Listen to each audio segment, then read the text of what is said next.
الأهلي يستقر على إعارة زيزو بعد كأس العالم للأندية. فجر الإعلامي مهيب عبد الهادي مفاجأة قوية بشأن أحمد مصطفى السيد زيزو لاعب نادي الزمالك والمنتقل حديثا لصفوف الغريم التقليدي النادي الأهلي في صفقة انتقال حر في إطار تدعيم صفوف الفريق الأحمر بصفقات قوية استعدادا لخوض منافسات كأس العالم للأندية 2025 بأمريكا.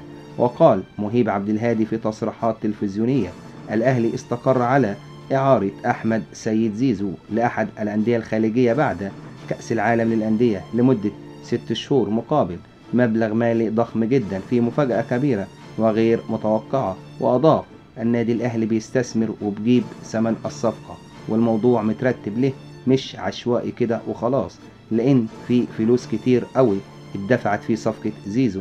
وكان الإعلامي سيف زاهر كشف في تصريحات تلفزيونية عبر برنامج ملعب أون المذيع على قناة أون سبورت: الأهلي يمتلك 3 عروض رسمية للثلاثي إمام عاشور ووسام أبو علي وأحمد السيد زيزو، قيمتهم 21 مليون دولار.